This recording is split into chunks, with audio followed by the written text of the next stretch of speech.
नमस्कार बच्चों, आज की कक्षा में आप सभी का स्वागत है। आज हम जिस अध्याय को पढ़ना स्टार्ट करेंगे उसका शीर्षक है जल है तो कल है। कल से मतलब भविष्य है। यदि जल हमारे पास पीने के लिए पर्याप्त मात्रा में है और स्वच्छ जल है तो हम अपने भविष्य की कल्पना जीवन की कल्पना कर सकते हैं कि भविष्य में हम स्वस्थ रहेंगे और सुरक्षित रहेंगे, हमारे प्राणों की रक्षा हो सकती है। क्योंकि हम सब जानते हैं कि जल के बिना इस धरती पर जीवन असंभव है। केवल बच्चों मनुष्य का ही नहीं, पेड़ पौधों का, छोटे छोटे जीव जंतुओं का, हर किसी का, जिसको पीने के लिए स्वच्छ पानी चाहिए। इसीलिए कहा है जल है तो कल है। पृथ्वी पर पेयजल की मात्रा सीमित है, सीमित लिमिटेड है।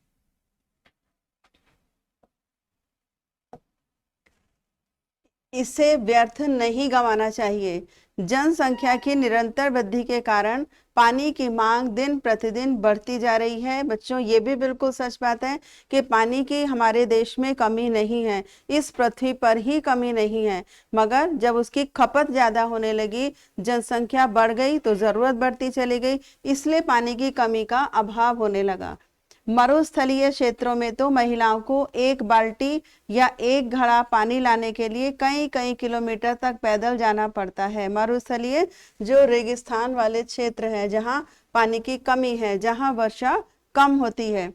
अतः हमारा पुनीत कार्य है, पुनीत पवित्र, कि हम पानी का दुरुपयोग ना करें, इसे दूषित होने से बचाएं, क्योंकि जल है तो कल है।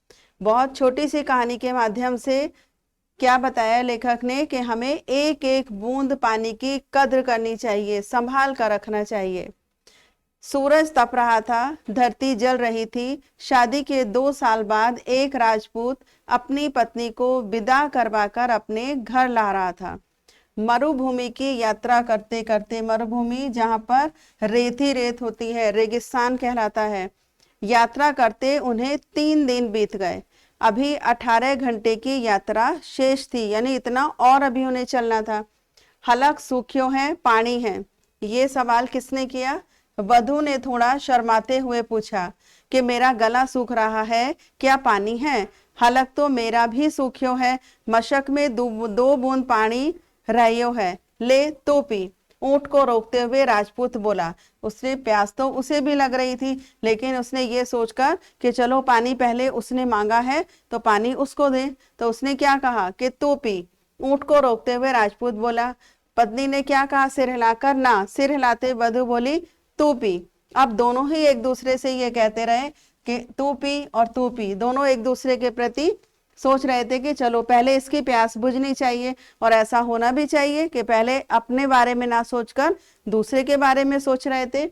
लेकिन हुआ क्या? कहते हैं दोनों में से किसी ने पानी नहीं पिया और दम तोड़ दिया। वो 2 बूंद पानी का भी सदुपयोग नहीं कर सके कि तू पी इस चक्कर में समय निकलता चला गया, प्यास उनकी बढ़ती गई और वो दोनों ही मर गए।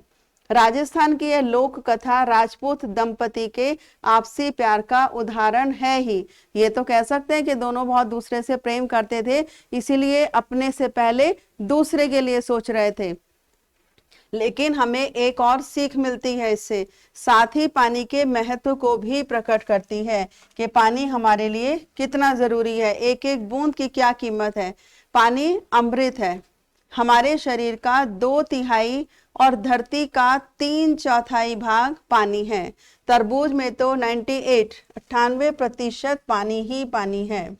अपनी दिनचर्या में झांको, यानी अपने रोजमर्रा के कामों को देखो, तो पानी का नित्य प्रति के जीवन में बहुत उपयोग है। पानी के बिना हम कोई भी काम नहीं कर सकते। सुबह उठते ही हमें सबसे पहले पानी की आवश्यकता पड़ती है, पीने के लिए, नहाने के लिए, खाना बनाने के लिए, सफाई करने के लिए, बर्तन मांजने के लिए, हर चीज काम करने के लिए पानी सबसे पहले जरूरी है। तुम पानी पीकर अपनी प्यास बुझाते हो। माँ रसोई घर में कितना काम पानी की सहायता से करती है। चाय बनाना, सब्जी धोना, उसे पकाना, आटा गूंथना, बर्तन साफ करना, क्या यह सब पानी के बिना संभव है? बिल्कुल भी नहीं। घर की सफाई, कपड़े धोना, दांत साफ करना, नहाना, ये सारी क्रियाएं पानी की सहायता से ही होती हैं। बिना पूर्व सूचना के नल 4-5 घंटे के लिए बंद हो जाए, जैसे अक्सर हो जाता है कि कभी टंकी की सफाई है या कुछ लाइट चली गई, मोटर नहीं चल पाई, तो पानी का कितना अभाव हम महसूस करते हैं, कितनी मुसीबत आती है, यह तो तुम सब जानते ही हो, सबको पता है ये। पानी जीवन का आवश्यक तत्व है। मनुष्य, पशु पक्षी, पौधे, जितने भी सजीव पदार्थ है, सजीव पदार्थ, लिविंग थिंग्स, सबके लिए पानी आवश्यक है।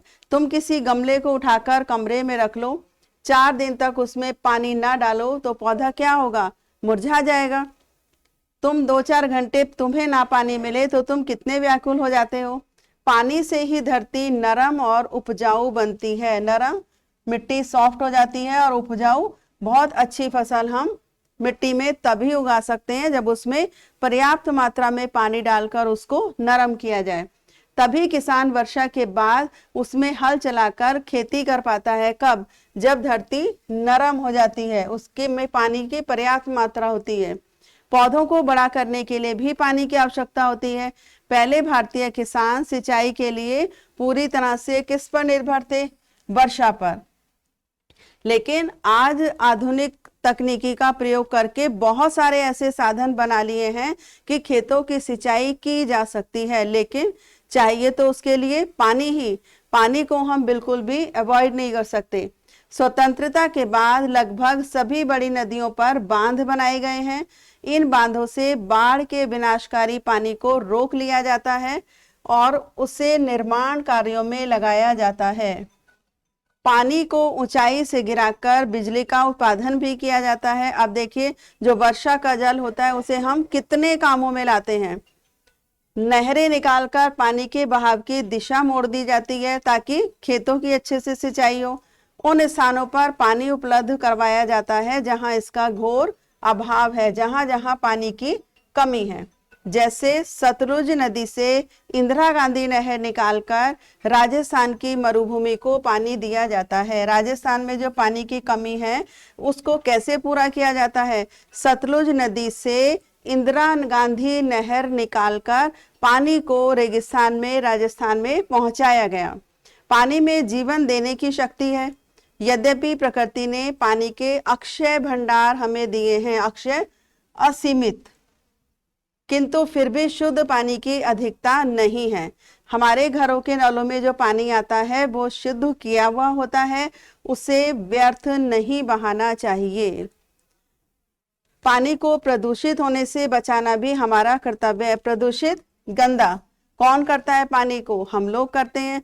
कैसे करते हैं आप लोगों को भी पता है। हम पानी में गंदगी बहा देते हैं। जो गांव में नदियां हैं, तालाब हैं, उसमें ग्रामीण वासी क्या करते हैं? अपने जानवरों को नहला दिया, खुद नहा लिए, कपड़े वहां धो लिए। तो जितना पीने का पानी है हम उससे प्रदूषित खुद करते हैं। कभी कभी बड़ी बड़ी फैक्ट्री, कारखाने, उद्योग धंधे होते हैं, उसमें जितना बचा हुआ गंद होता है, अपशिष्ट पदार्थ हम जिसे बोलते हैं, उसको सब पानी में बहा दिया जाता है। केमिकल्स पानी में बहा देते हैं। तो हम अब पीने वाले पानी को हम खुद गंदा करते हैं। क्या करना है? हमें नहीं करना चाहिए। इसको बचाना हमारा परम कर्तव्य है। गांव में अभी भी जिस कुएं से पीने का पानी लिया जाता है, उसी कुएं के आसपास मल मूत्र त्यागने, कपड़े आदि धोने का कार्य भी किया जाता है। ऐसा करने से कुएं का पानी दूषित हो जाता है। गांव में कहाँ से है? गांव में ज्यादातर कुएं के से पानी निकालकर ही पीने के इस्तेमाल में लिया जाता था। दूषित पानी पीने से हैजा, टाइफाइड आदि रोग होने की संभावना होती है। पानी जीवन का सहारा है, जीवित रहने के लिए बहुत आवश्यक है। इसलिए प्राचीन सभ्यताओं का विकास किसी न किसी नदी के किनारे हुआ है। खेतीबाड़ी, परिवहन, उद्योग, सबके लिए पानी की आवश्यकता होती है। इसलिए हमें पानी रूपी संपदा को, ये है संपदा हमारी प्राकृतिक संपदा को, हमेशा सुरक्षित रखना है। जहां भी स्थान मिले पेड़ पौधे लगाएं। वन उपवन लगाने से इस दिशा में बहुत ही सहायता मिल सकती है। कैसे?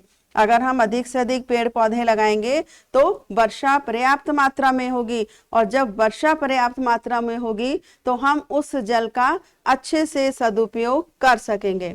तो ये है हमारा कर्तव्य कि हमें पानी को अधिक से अधिक, जितना पानी धरती पर है उसे सुरक्षित रखना है, प्रदूषित नहीं करना है, और पानी की मात्रा को बढ़ाने के लिए, धरती के जल स्तर को बढ़ाने के लिए हमें वो काम करना है जिससे अधिक वर्षा हो। तो इसके लिए हमें क्या करना है बच्चों?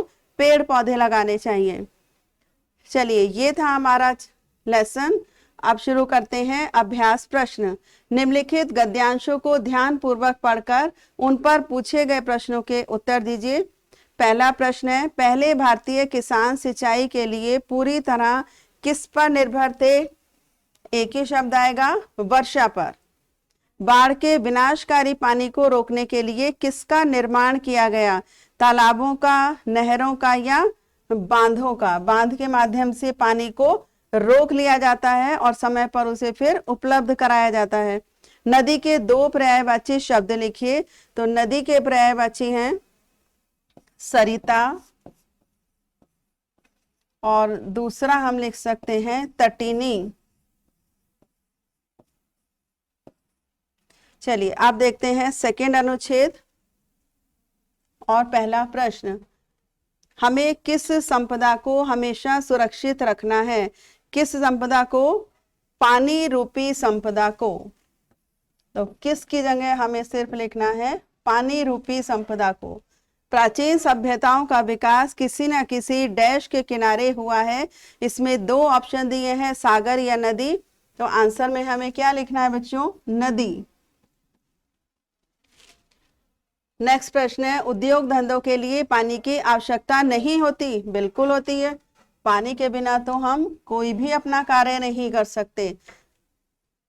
निम्नलिखित प्रश्नों के उत्तर दीजिए। राजपूत और उसकी पत्नी ने दम क्यों तोड़ दिया था? बिल्कुल आसान सा उत्तर है, पानी के अभाव में। अगर उन्हें समय से पर्याप्त मात्रा में पीने का पानी मिल जाता, उनकी प्यास बुझ जाती, तो उनकी मृत्यु नहीं होती। पानी को अमृत क्यों कहा गया है? इसलिए कहा गया है क्योंकि पानी ही जीवन का आधार है।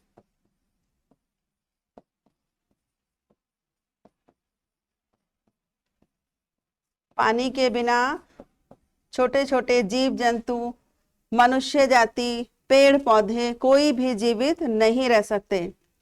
खेती बाड़ी में पानी का उपयोग, इस शीर्षक के अंतर्गत 4 पंक्तियां लिखनी है।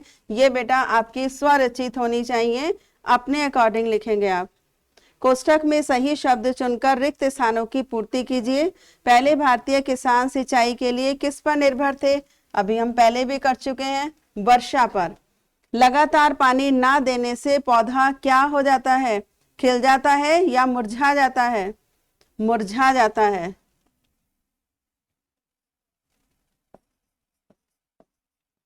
नेक्स्ट, तीसरा पढ़िएगा। इंदिरा गांधी नहर से डैश को बहुत लाभ पहुंचा, किसको?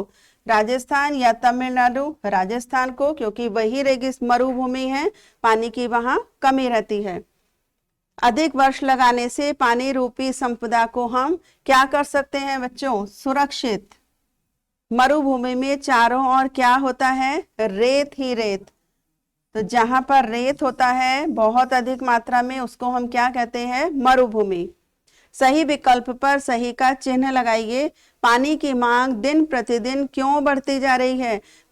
वैसे तो इसमें ऑप्शन दिए हैं, लेकिन हम खुद सोच सकते हैं बेटा, जनसंख्या वृद्धि के कारण, क्योंकि जनसंख्या बढ़ गई है, पानी की खपत बढ़ गई है, इसलिए। तो पहला ऑप्शन बिल्कुल सही है, जनसंख्या की निरंतर वृद्धि के कारण पानी की मांग दिन प्रतिदिन बढ़ रही है। अब जनसंख्या बढ़ी है तो उसकी जरूरत तो बढ़ेगी ही।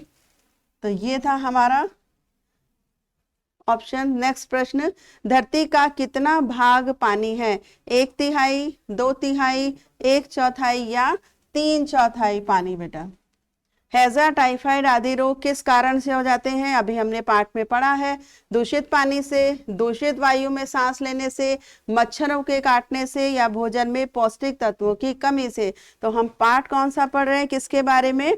जल के बारे में। और यदि दूषित पानी हम पी लेंगे तो निश्चित रूप से हमें ये बीमारी हो जाएंगी। तो ये था हमारा आज का अध्याय। अभी आपने पढ़ा जल हमारे जीवन के लिए कितना जरूरी है। हमारे ही नहीं, इस धरती पर जितने जीवधारी हैं, जो सांस लेते हैं, जिन्हें हम लिविंग थिंग बोलते हैं, हर एक को पानी की जरूरत है। तो पानी की पर्याप्त मात्रा उपलब्ध है, लेकिन हमने पीने के पानी को दूषित कर दिया है। तो आज से बच्चों, आप सबको ये संकल्प लेना है कि पानी को बर्बाद होने नहीं देंगे। ये हमारी प्राकृतिक संपदा है, बहुत अमूल्य है हमारे लिए। पानी को अमृत भी कहा गया है। तो आज का अध्याय हम यही समाप्त करते हैं बच्चों। कल फिर मिलेंगे एक नए अध्याय के साथ। तब तक के लिए हैप्पी लर्निंग।